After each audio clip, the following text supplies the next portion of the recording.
Hi guys, welcome back to our channel. ఎర్రపప్పు గోంగూర ఒకసారి ఇలా చేసి చూడండి. పుల్లగా ఎంతో టేస్టీగా ఉంటుంది. ఈ రెసిపీని పర్ఫెక్ట్గా చేయాలి అంటే చిన్న చిన్న టిప్స్తో సింపుల్గా చేయొచ్చు. వీడియోని లాస్ట్ వరకు చూడండి. ముందుగా ఎర్రపప్పును బాగా కడిగి తగినంత వాటర్ పోసి పక్కన పెట్టాలి.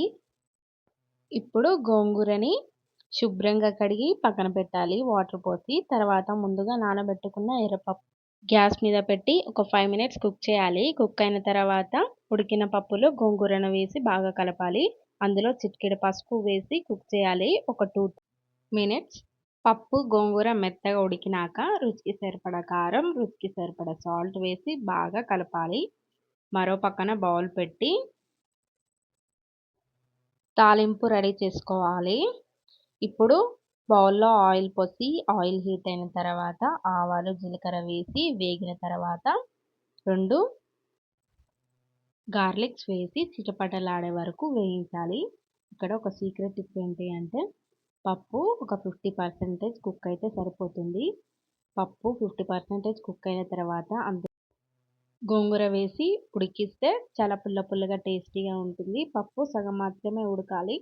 అలా ఉడికితేనే గోంగూర అనేది పప్పుకి పట్టి చాలా పుల్లగా టేస్టీగా ఉంటుంది. ఇంకో టిప్ ఏంటి అంటే కారం అనేది కొంచెమే వేయాలి. ఎందుకంటే ఇది గోంగూర అనేది చాలా పులుపునిస్తుంది కాబట్టి కారం కొంచెమే వేయాలి. ఇలా వేస్తేనే పప్పు అనేది చాలా పర్ఫెక్ట్గా వస్తుంది. ఇప్పుడు 2 గార్లిక్స్ వేసిన తర్వాత అందులో ఎండుమిర్చి, కరివేపాకు వేసి అలాగే చిటికెడు పసుపు వేసి ఒక 1 మినిట్ వేగనివ్వాలి. గోంగూర పప్పుకి తాలింపు అనేది చాలా ఇంపార్టెంట్. ఎందుకంటే ఈ తాలింపుతోనే రుచి అనేది డబల్ అవుతుంది. ఈ తాలింపుతోనే టేస్ట్ అనేది చాలా బాగా వస్తుంది. చాలా పర్ఫెక్ట్గా కూడా ఉంటుంది పప్పు. ఇవి వేగినాక ఇప్పుడు ఈ తాలింపుని పప్పులో వేసి మరో 2 మినిట్స్ కుక్ చేస్తే ఎంతో రుచికరమైన ఎర్రపప్పు గోంగూర రెడీ. మీరు కూడా ట్రై చేసి ఎలా ఉందో కామెంట్ చేయండి. నేను చెప్పే ఈ ప్రాసెస్లో మీరు కనుక ఎర్రపప్పు గోంగూర చేస్తే చాలా పర్ఫెక్ట్గా టేస్టీగా ఉంటుంది. ఎలా వచ్చిందో కూడా కామెంట్ చేయండి. ఇంకో విషయం ఏంటి అంటే పోపు అనేది ఇలా చక్కగా వస్తేనే పప్పు అనేది చాలా టేస్టీగా పర్ఫెక్ట్గా వస్తుంది. కాబట్టి పోపు చేసే చాలా జాగ్రత్తగా చేయాలి. చాలా సింపుల్గా తక్కువ ఇంగ్రీడియంట్స్తోనే టేస్టీగా గోంగూర పప్పు అనేది రెడీ అయిపోతుంది.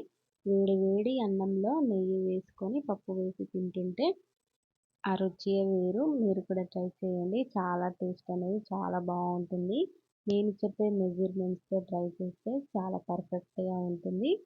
అరోమా అనేది నెక్స్ట్ లెవెల్లో ఉంటుంది. ఈ రెసిపీ బిగినర్స్ కూడా చాలా ఈజీగా చేయొచ్చు. ఈ వీడియో మీకు నచ్చినట్టయితే లైక్ చేయండి.